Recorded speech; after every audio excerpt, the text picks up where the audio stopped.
পোকাটিকে দেখে অনেকের গা শিরশির করবে। কতগুলো পা কেমন কিলবিল করছে। তো এই পোকাটির সাথে আমার শৈশবের একটি দুঃখজনক স্মৃতি মনে আছে। শৈশবে তালের আটি খাওয়ার জন্যে পানি খাওয়ার গ্লাসের মধ্যে তালের আটি কেটে নিয়ে ঘরে খাচ্ছি। গ্রামে তখন বিদ্যুৎ ছিল না। অন্ধকারে খেতে খেতে এই পোকাগুলো স্পর্শ করলে গোল হয়ে যায়। তো এরকম একটি পোকা হয়তো আমার গ্লাসের মধ্যে পড়েছিল।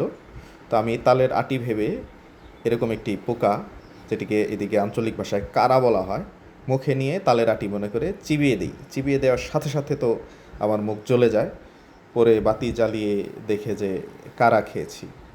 পরে মুখ অনেক জ্বালাপোড়া করে। তো এটার দ্বারা একটা শিক্ষণীয় ব্যাপার হচ্ছে, অন্ধকারে কোনো জিনিস খাওয়া নিষেধ।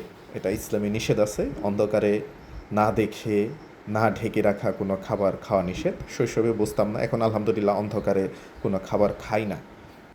আপনারাও অন্ধকারে কিছু খাবেন না, ঢেকে না রাখা খাবার খাবেন না। ধন্যবাদ।